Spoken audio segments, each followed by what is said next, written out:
What about now? Okay. Cool.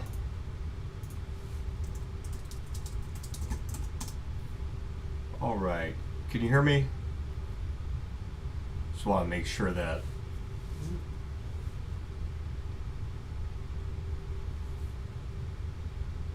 No.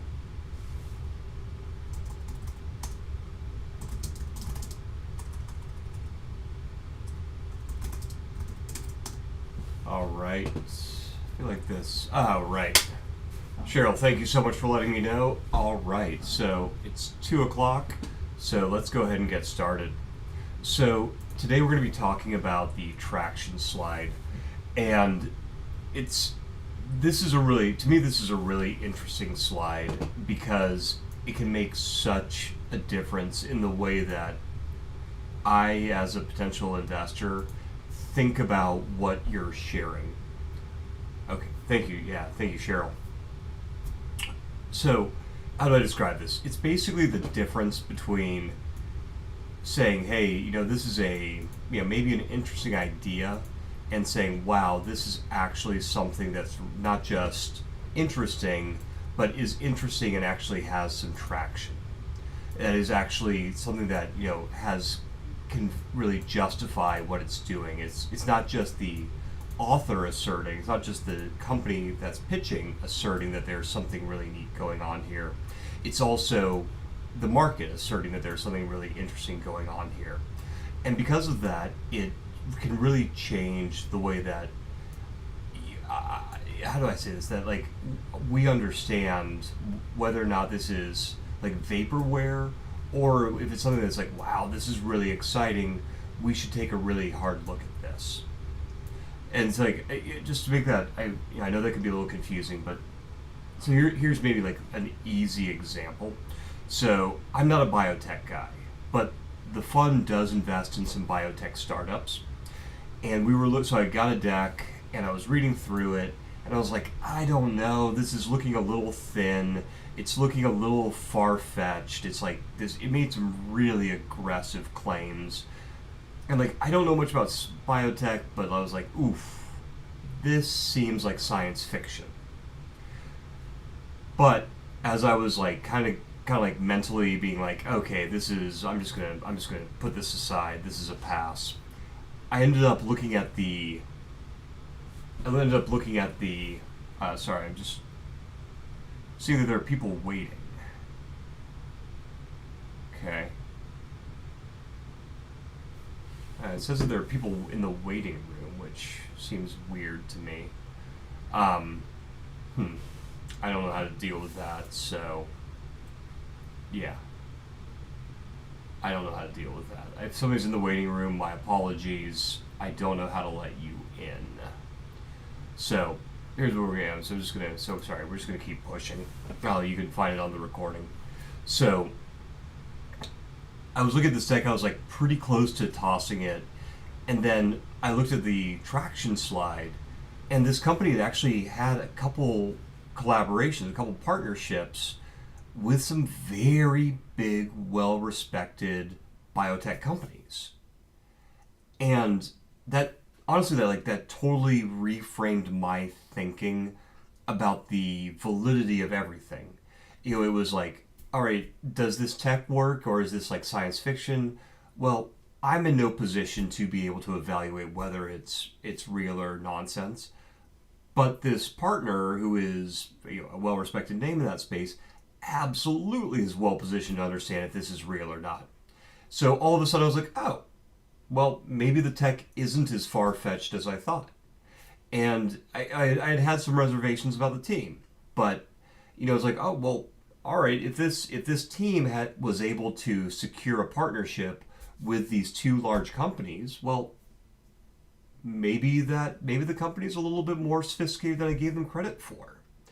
So by having some evidence of traction, it really reshaped the thinking around like everything that had come before it. And everything I read after that traction slide, I was reading it through the lens of, this is probably real. Because if it wasn't real, these two big partners wouldn't have gotten involved. So I bring this up because the traction slide is enormously important for that exact reason. It's important because it validates and it justifies and it papers over a lot of things that people that, as an investor, you might have some question marks around. So for that reason, I think the traction slide is an incredibly powerful document, or is an extremely powerful piece of it. And it absolutely can be the thing that separates you going in the trash from you getting a pitch meeting. So over the course of the next, whatever it is, roughly hour, I just want to talk through the sorts of things that I find to be extremely compelling in a traction slide, talk a little bit about how to lay out that information in a way that's going to be like really clear to your reader. And of course, as always, please ask questions. I've got the chat open, so just drop questions into chat. Let me know what's on your mind. And as you do, I'll just pause and answer any questions that are on your minds, because I'd really much rather this be a conversation than it be just like a one-way stream. And probably at the end, if we have time, I'm going to try to go through a couple of companies have been open to letting me share some of their slides with on these streams.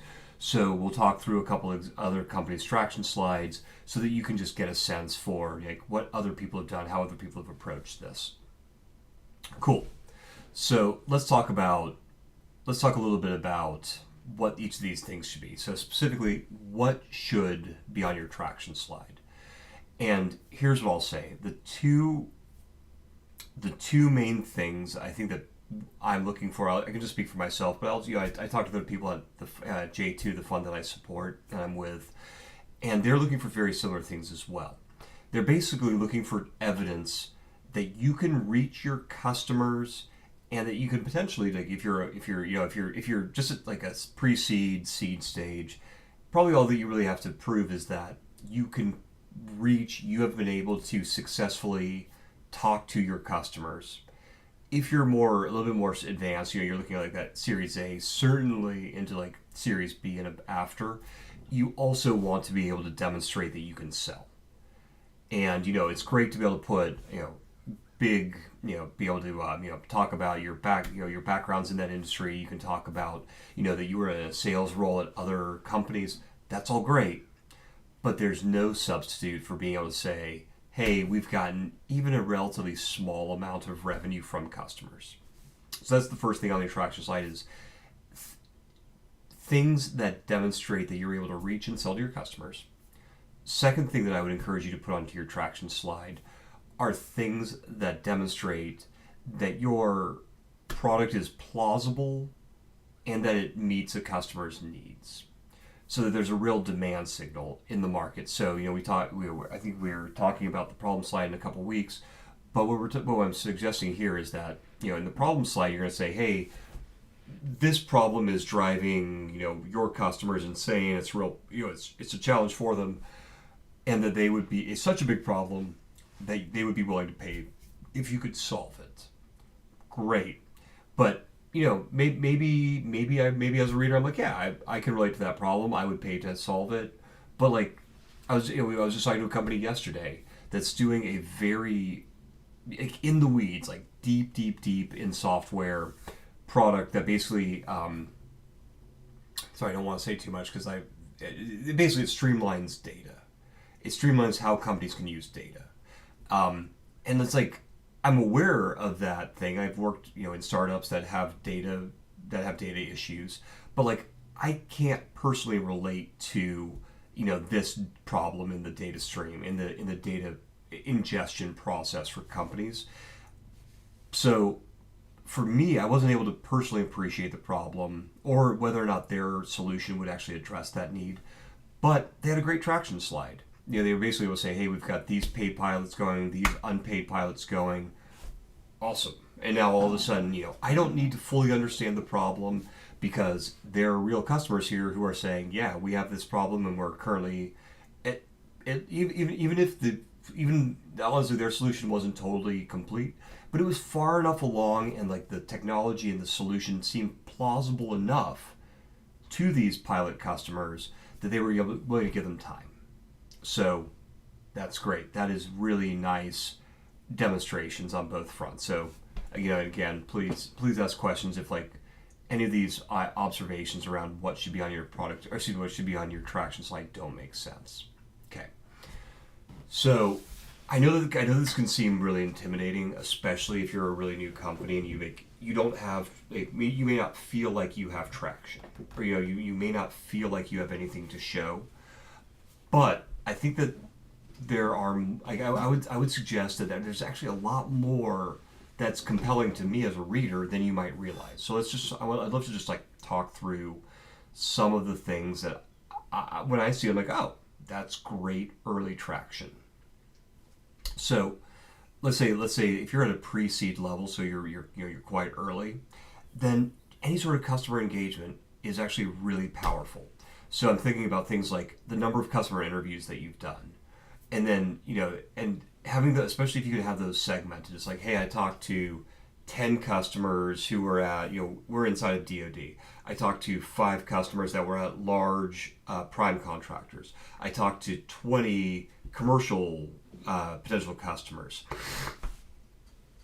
And like, that's really exciting to me because it demonstrates a few things. Like, even though, because like on the one hand, a lot of people will be like, oh, it's just a customer interview. Like, how easy is that? They're not paying you. You don't actually know whether or not they'd be willing to buy anything. And that's true. But it's actually really hard to get someone to give you 15 minutes. In my, like, I've done startups for quite a while now, and it is shockingly difficult when everyone's busy to convince somebody that that they should like do a 10-minute or 15-minute customer discovery market research interview. So if you can get someone to give you 15 minutes, it demonstrates that you have a way to access your customers. It demonstrates that you have the ability to convince, to like, you can write a cold email, you can, do the cold calls, you can get the introductions to those people. And those are the same fundamental skills that you're going to need to sell. So I think that, so customer interviews, in fact, like, and this is sort of tangentially related, I guess. One of the most compelling pitches I ever got, the company actually said, we record all of our customer interviews, or excuse me, our market research interviews, these kind of like these customer discovery interviews. We record them all.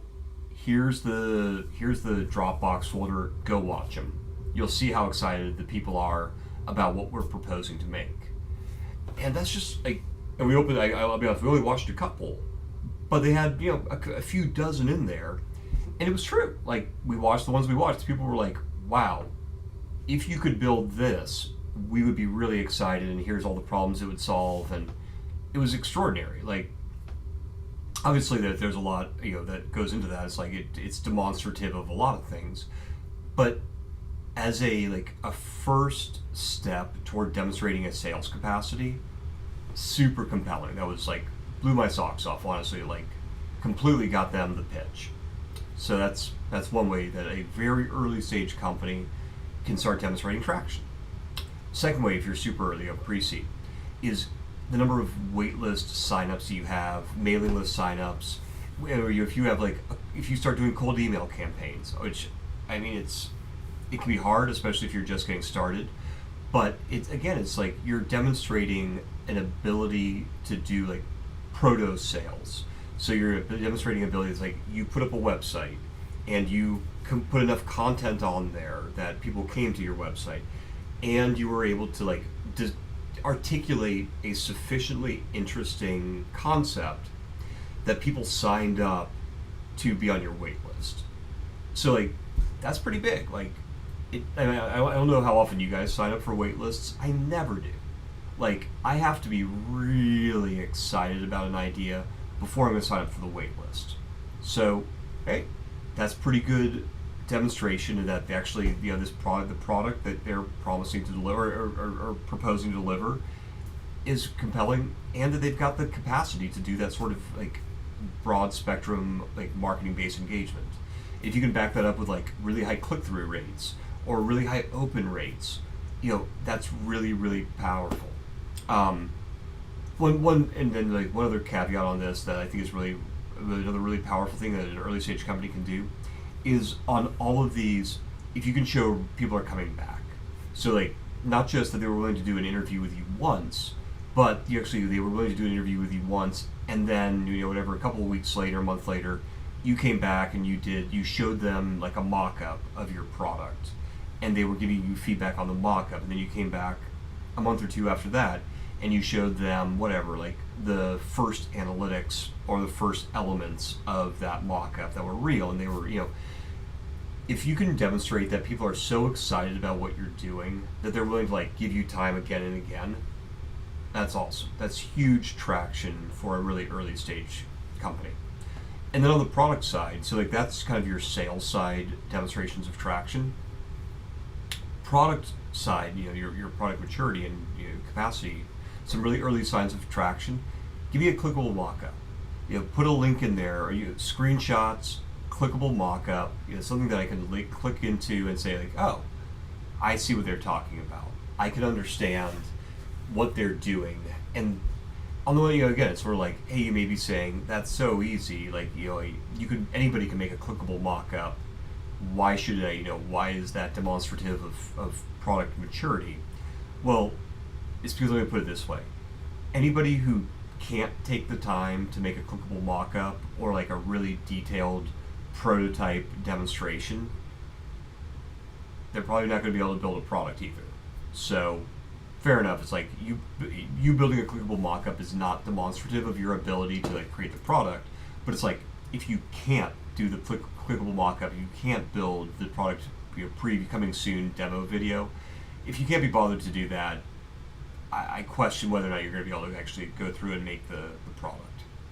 So that's sort of the some thinking around, if you're super early stage, which I assume most of you on this webinar are. Cool. So let's talk about maybe like a little bit more mature company. So maybe you're at like between a seed investment, or if you're kind of like you're kind of between your seed and your Series A. So if you're there, and by the way, if you're an SBIR funded company, I would expect like a lot of you are sort of in this phase of maturity where you've had like some money to be able to go in and back up, like to be able to make your concepts real, and to be able to get like some real like more conventional signs of traction, but you maybe don't have like big recurring revenue. So at the seed stage deck, and because, well, for a couple reasons, but the biggest reason is that typically at that, if you've gotten your seed and you're going in for your Series A, you're going to be asking for a significant amount of money, right? Like, a Series A, especially in the defense dual use space, I mean, you're looking at like minimum, you're looking at teens of millions of dollars of valuation, and probably potentially into like the mid tens of millions of dollars in valuation, which kind of by extension means that you're probably looking for maybe at the low end to probably at the high end $10 million of funding, somewhere. It's a pretty broad range, but whatever, it's close enough, right? So when you're asking for those larger chunks of cash, like, we have to look back at our LPs, right? We have to say, hey, if our LPs ask us, hey, why did you invest in this company at this valuation, and give them a bunch of your fund? Well, we have to be able to back that up and say, okay, well, it was because they had these markers that we think are indicative of success. So at this stage, I think that your traction slide are probably going to need a couple key metrics. So not just, I did 100 customer interviews, everyone loves what we're doing. There's actually going to need to be a couple numbers here.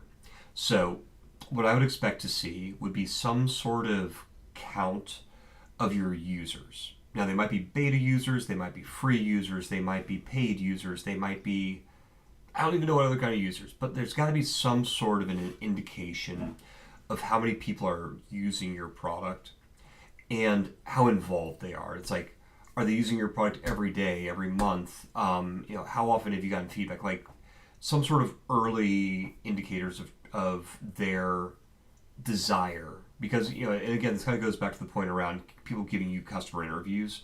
Like, you need, in my experience, you need to have a fairly mature product before people will pay you in money.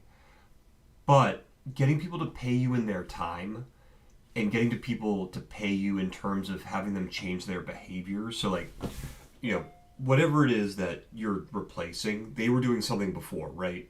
Like, generally speaking, no one's solving a new problem. Everyone's solving an already solved problem. You're just solving it a lot better. So whatever it is that they're doing today to solve their problem, if you can get them to change their behavior to say, oh my gosh, I used to use Excel for this, or I used to use whatever I'm making, I don't know, like a ladder, and now I'm changing behavior, and I'm now using your tool instead of Excel, or I'm using your whatever robot instead of a ladder. Getting people to change behavior is painful. Like, as everybody knows who's ever try to start a new habit, try to break a bad habit, like, change is hard, change is painful. And if you can demonstrate that people are changing, that's a very strong indicator that your thing is so good, is so valuable, that people are willing to go through the pain of changing. So that's why I think that having demonstrations of use, engage, monthly, weekly, active users, stuff like that, really powerful indicator of traction. Of course, the gold standard, literally and figuratively, of traction in this space is going to be how many people are on paid plans. So it's even at an early stage, I don't necessarily think that there's an expectation that you be selling. Like, it's great if you are, and that's the gold standard, but you don't have to be necessarily. But if you are selling, even if it's a relatively modest amount, that's hugely validating, because it validates a bunch of things. Having people pay indicates that you've generally, or at least you've got some early indicators that you've set your prices right, that you've set your delivery models right, that you've set that the product is delivering on the value that you intended it to. So that's really powerful. Same thing with people who are signed up for even if it's for a free trial, but who are using it. I already touched on that. If it's if it's a bigger product, if it's a more of a enterprise-wide application, letters of intent here can be really powerful, or collaborations and partnerships, super powerful. Another really powerful one that I like to look for more on the product development side than on the sales side is demonstrations that you're tracking your customers' interactions and that you're using their feedback to inform your product. It sounds simplistic, I know, because it's Startup 101, and if you read the Lean Startup, this is basically the entire Lean Startup, the book, just comes back to talk to your customers, observe your customers, how they're using your product or not using your product, and then use those insights to make a better product. It's a wonderful book. I think the world of the Lean Startup. I think it's just an awesome guide for any new business. But everything in that book, I think, basically comes back to that fundamental model of development of very tight iteration loops, very close to your customer. So with that in mind, I like seeing it's hey, look, on your traction slide, say we added this feature. We didn't, sort of the story would be we didn't expect this feature to be the most important thing, but we changed our product roadmap to start working on this product a lot earlier than anticipated, because it turned out that that's what all the customers were asking for. And again, you might say, well, just listening to your customers and changing your product roadmap and your development cycle and your prioritization, that doesn't sound so impressive. Anybody can do that. And it's well, yeah, that's true, but you're not going to create a good product if you don't. So demonstrate that you are doing the things that are prerequisites for success, because so many people don't. Okay. Talking more about the metrics I would expect to see on a seed stage traction deck, or the content of the seed stage traction deck. Trends. If you just put, we have this many active users, we have this many paying users, we have this many pilots or letters of intent or whatever it is, that's great, but it's really hard to know, do you have 2,000 users that took you 10 years to acquire, and just basically you've been around for 10 years and a couple people sign up every month, and over time you've acquired 2,000?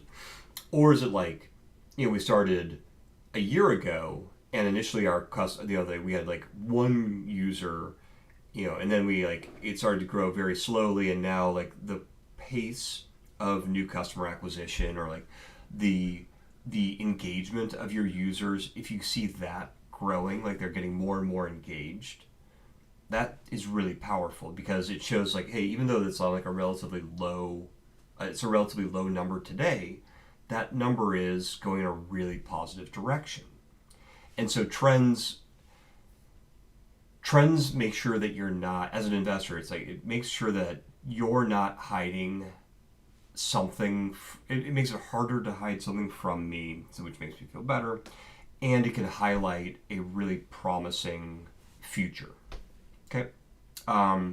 This is also kind of like at that seed stage. It's sort of also the point where if you start having like patents, awesome.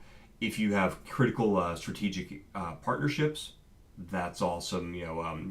Design partnership or go-to-market partnership, or utility patent, whatever it is. This is where you might start seeing it like pop in. Cool. So that's if you're sort of between seed and Series A. If you're Series A, and I would argue Series A plus, so it's like whether you're A, B, C, whatever, the traction page as far as a content perspective, like kind of, I would transparently, I've never seen, like, we've never gotten pitched by like this. Series B plus companies are way too big for us to invest in. We're not, we just don't operate that in that size band. We're really looking at like that pre-seed, seed, Series A. So I guess I can't say that this stays consistent into B plus, but I can say certainly for A and Series A companies, it comes back to sales metrics. Like at this point, like customer interviews I don't care. Like you should be beyond customer interviews. Letters of intent, design partnerships, not super interesting, because you're asking for a lot of money. When you're asking for that much money, what I'm really looking for, what I'm really asking myself is, okay, have they cracked the code? Like, have they figured out a structure, a system to sell, to build a product, and is that structure succeeding? Because at that point, like, there's less opportunity as an investor to be able to like put money into it to like shape the company into successful processes. At Series A and later, it's really much more about saying, hey, this company has successful processes. They just need to scale them. They just need to go from 2 salespeople to 20, or like a design team or a development team of 10 people to 100 people. It's like you need to see the foundations are in place that can support a scaling business. So what that to me means is really looking for like a sales funnel at Series A. So I want to see, hey, this many people are in your market. This many people have seen your marketing, or you have gotten a cold call or cold email. This many people have responded. This many people had first conversations. This many people had second conversations. This many people bought, took the trial. Took the trial. This many people went on to do the paid, became recurring customers. So what is that? What does that funnel look like? Number one, and then number two, what's the fall off there?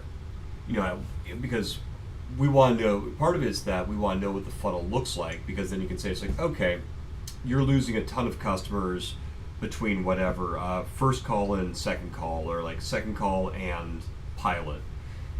Number one, it's just like that tells us that it's like, okay, if we put a bunch of money in and you can fix that piece of your funnel, so it goes from being like whatever a 5% conversion rate between these steps to a 20% conversion rate. Wow, that could triple revenue, quadruple revenue overnight. Number one, it says it's informative about where the money should be put to have the best impact. Second, it's informative because I want to know that you're tracking these things. Like at a Series A company, you should have the maturity to track your customers and understand their journey, and to like collect the data. And companies that don't collect the data, I'm of a mind that it's very hard to be successful if you don't know what's going on inside your business, inside your sales process. So, part of it's about the actuality of what the sales funnel tells us. Second piece, it's about second order, sort of like what it implies if those things aren't there. So that'd be one metric I would expect to see, some sort of like some sort of description of your sales funnel.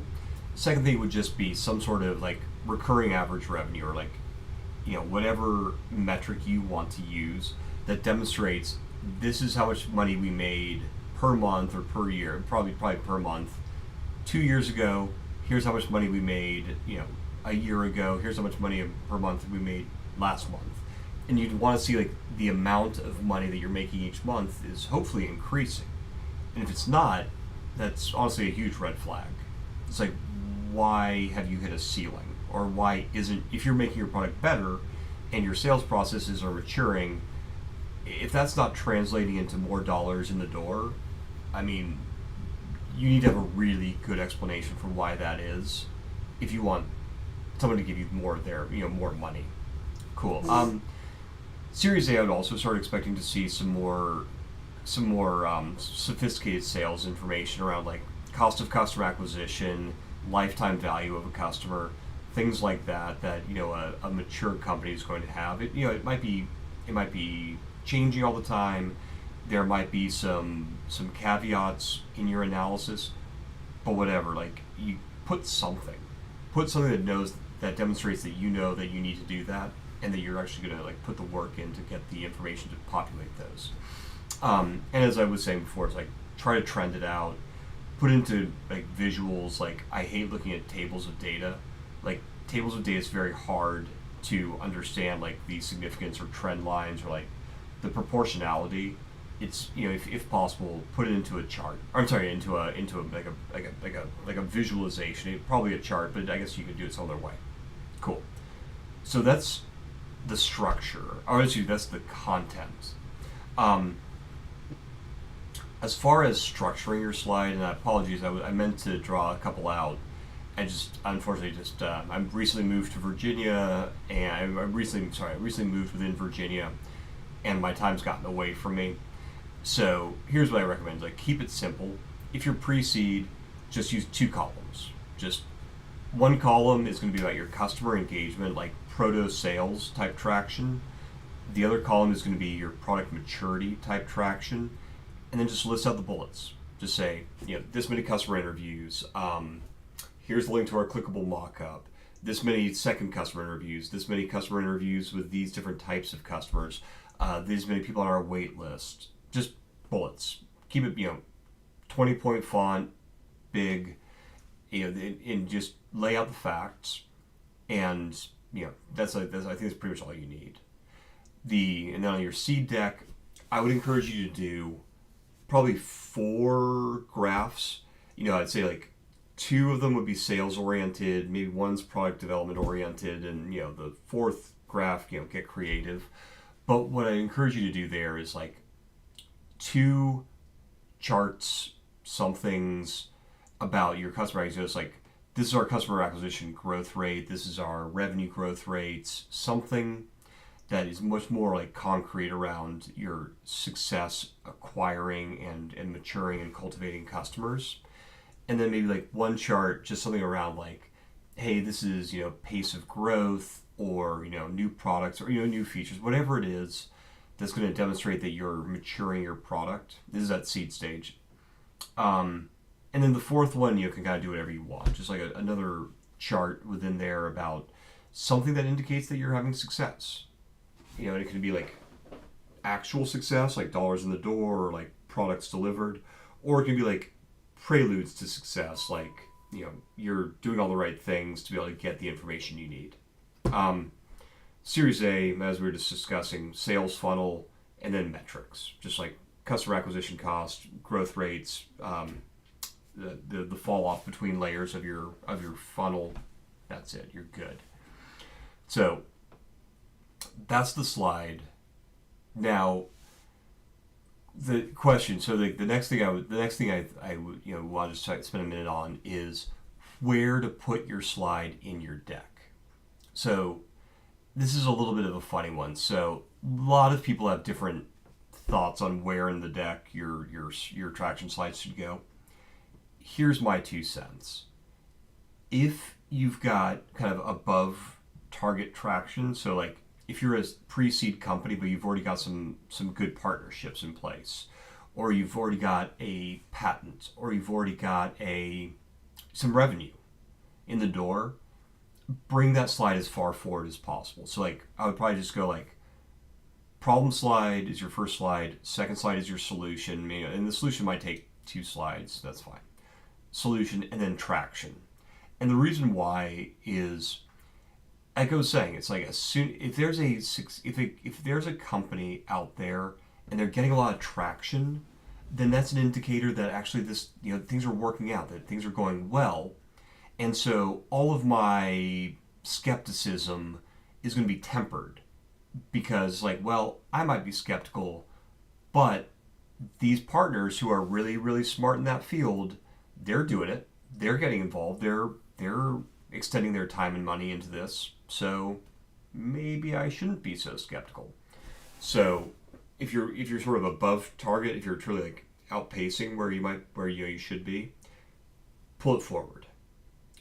If your traction slide's kind of like middle of the road, you're on target, I would say probably maybe like in the back half of it, because if your traction's just sort of normal, then what you're really selling on is the vision. It's like the big concept that you could be worth $1 bazillion, and like because like the traction isn't going to convince anybody that you're like, oh yeah, you're right, you're definitely going to be worth $1 bazillion.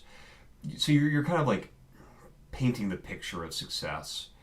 And because of that, like I would say that like the problem, the solution, the market, the team, all of those things that are going to get like an investor really excited about the concept of what you're doing should probably go in first, which roughly means that your traction side will be in like just into the second half of the deck. So that's my thoughts on where to put it. And then a couple pitfalls, a couple things that I see that I encourage you not to do. Like, please don't do any of these things. So, number one is mixing numbers.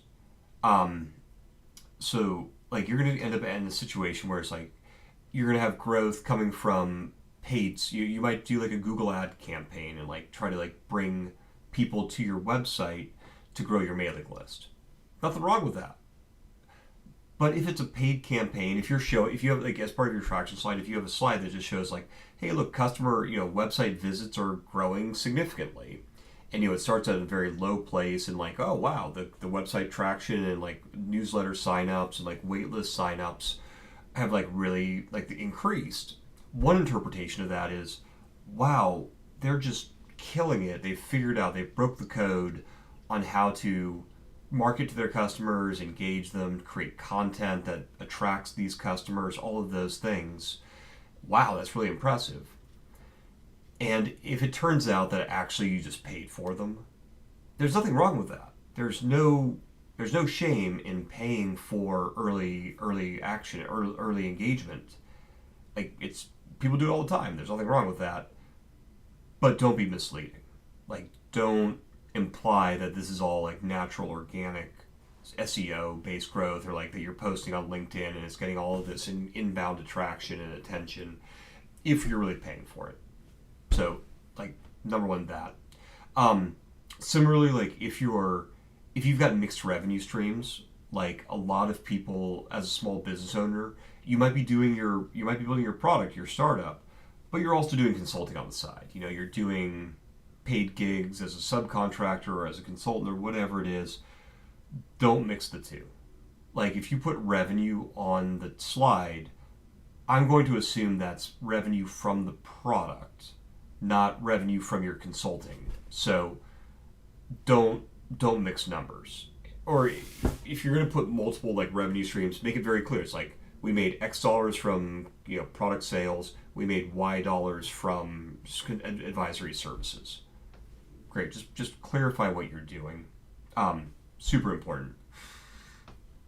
So in the same vein, if you put logos on your slide, if you have like, oh yeah, we've got paid partnerships with whatever, like NASA and G or whoever, just whatever big, impressive organizations you have, if you're going to put logos, make sure they're all in the same level of engagement. So it's like all of the, if you're going to imply that like all of these companies are doing, paid pilots, but it turns out that, okay, these two are doing paid pilots, but like all of these are doing free pilots, and then all of those are actually like just letters of intent. It feels that's like a really early way, a really quick way to lose credibility and lose trust with the people you're talking to. Don't do it. Like it's poison. Gotcha. All right. So I mean, those are really the main points I had. Those are some of the things. So I'm going to take a pause because I see what have we got? We've got about 20 minutes left. So first of all, I'm just going to take a pause to see if anybody has questions.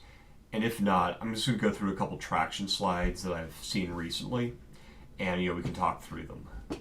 But if you have questions, please put them into chat while I open up these slides.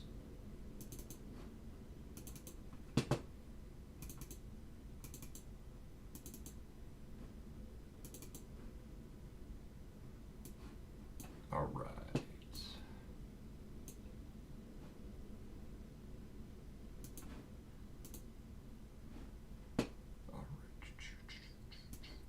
All right.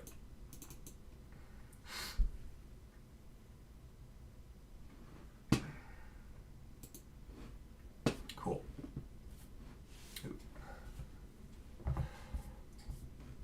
All right.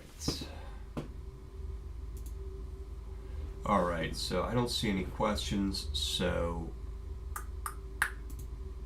cool.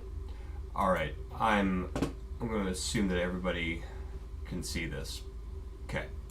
So this is just like a bunch of traction slides. It's like some companies did like one traction slide. Some of them had like a couple traction slides. Oh, actually, this brings up something I meant to say. You don't be afraid to put elements of traction into other slides. So like, if you're on your problem slide, you might put a customer quote in there. It's like customer interview. It's a really compelling quote about the problem that really validates the problem that you've articulated. Great, like put that in there. Like you feel free to sprinkle some traction into your other slides, because it can be like super validating of the problem that you've identified or of the solution you've identified. So feel free, like little pull quotes. That's an awesome place. Okay, so let's take a look at this one. So case study, neural tissue, replacing cruel animal research in traumatic brain injuries.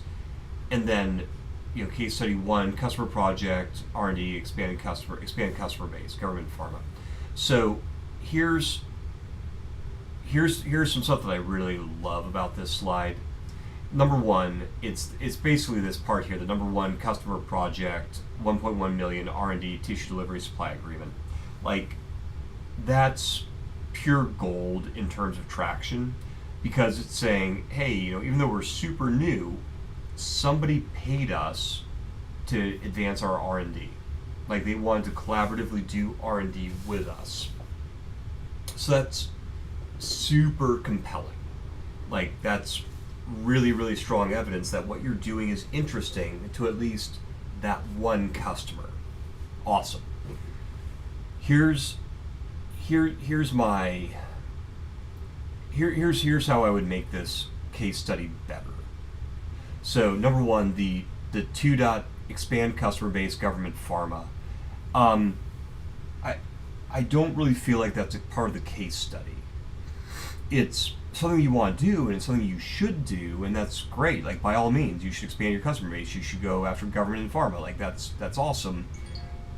But it's not really clear to me how that is part of the case study.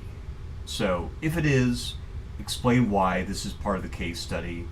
If it is more about your go-to-market strategy, then put that into the go-to-market strategy. On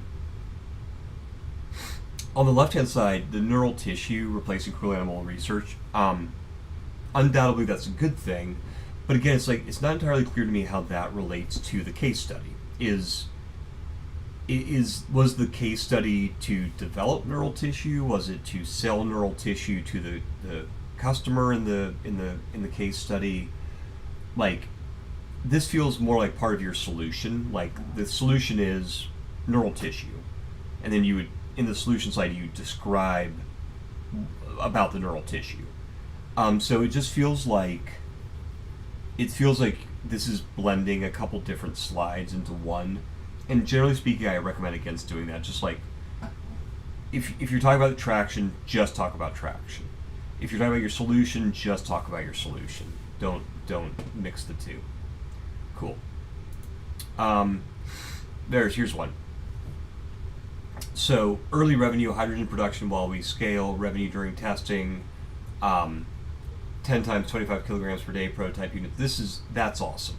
Like, that is a wonderful data point on traction. It's like, whoa, they're a super early stage company, but they've already got some customers, and they're actually like delivering product to those customers. That is wonderful. So that's a hugely validating data point. My little nitpick on this one, it says revenue during testing, but it doesn't express those in terms of dollars. It expresses them in terms of kilograms per day.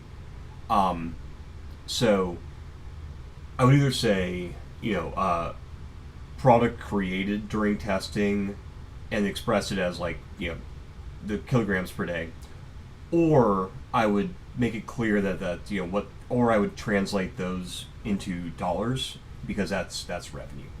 Cool. Second bullet point: cost leadership. Our production costs rival steam methane reform, but with zero carbon emissions, providing a significant competitive offset. Zero competitive advantage. That's a very impressive bit of traction. It's an impressive bit of product maturity, and like it's demonstrative of the success, and so I'm okay with it. How do I say this? I would love to understand how this connects back to the larger story a little bit. Like, I would love for this to have said, cost leadership. Our cost reduction benefits have been validated through early testing, which found that our process is the same as this other steam methane reforming. Just help me understand how this ties back to a demonstration of product maturity. Okay. Profit breakdown. I would encourage. I would say this is really impressive. Yeah, I love that they're doing a profit breakdown. I would just put this into the finance slide. Like, That's not exactly traction related, so I would move it. And then this thing here, this image in the upper right. I love having mock-ups, but the thing that I find just a little bit confusing about this presentation on this slide is that, according to the left, they're already doing stuff. Like, it's a real product really producing hydrogen.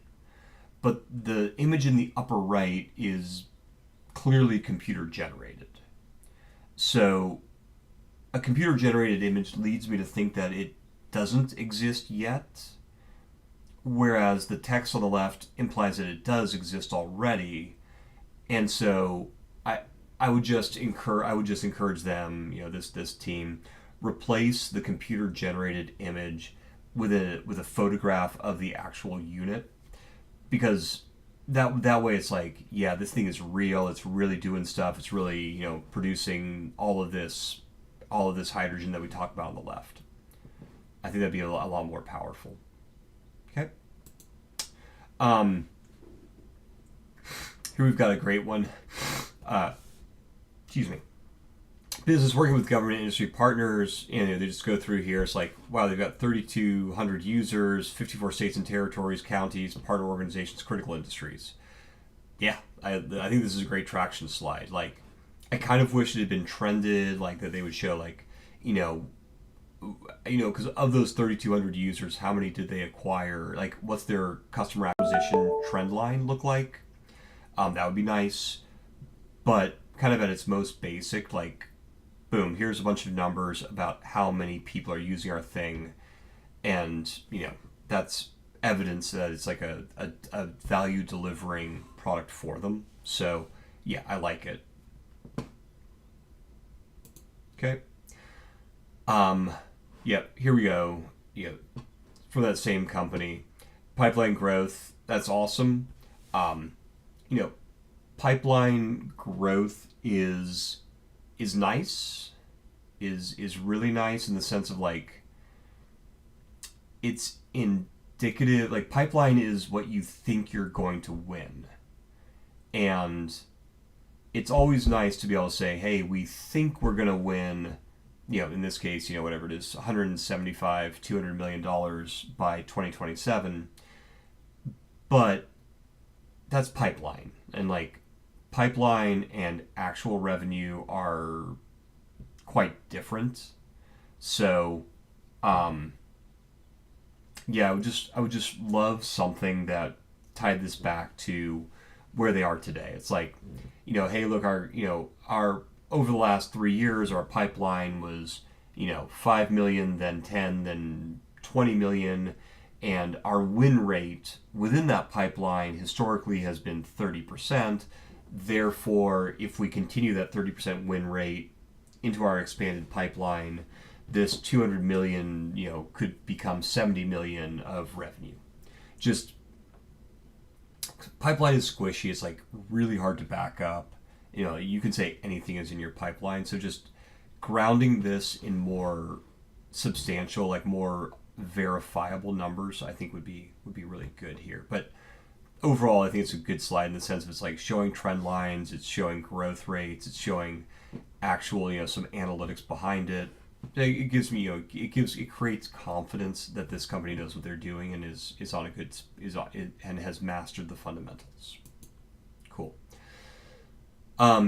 Similarly, good, good slide. I think this was, a little duplicative of some of the other things, but they also have, it's improved analysis time. This is sort of bleeding into like an impact slide, this happens to be a more mature company, and so like I think it's great that they are doing like more about the impact that their product has had for their customers over the past X years. So yeah, that's great. It's kind of a blended of like a attraction and an impact slide, but I think there's a lot to like here. Yeah, that one's duplicative.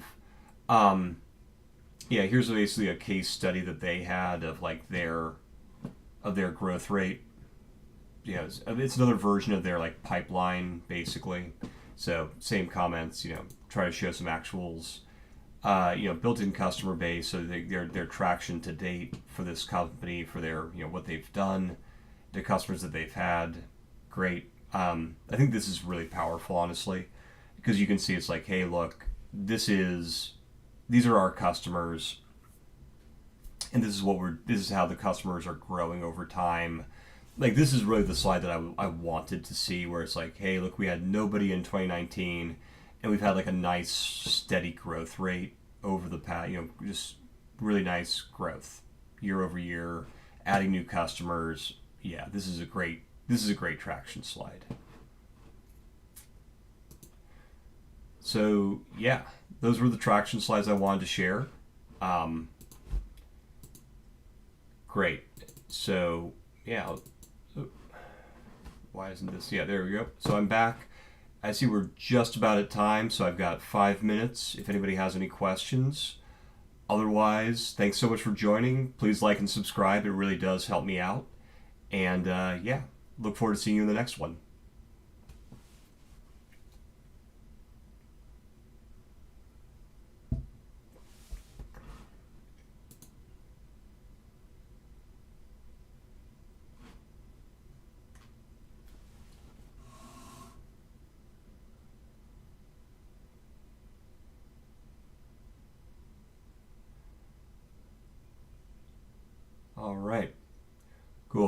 looks like all the questions have been answered.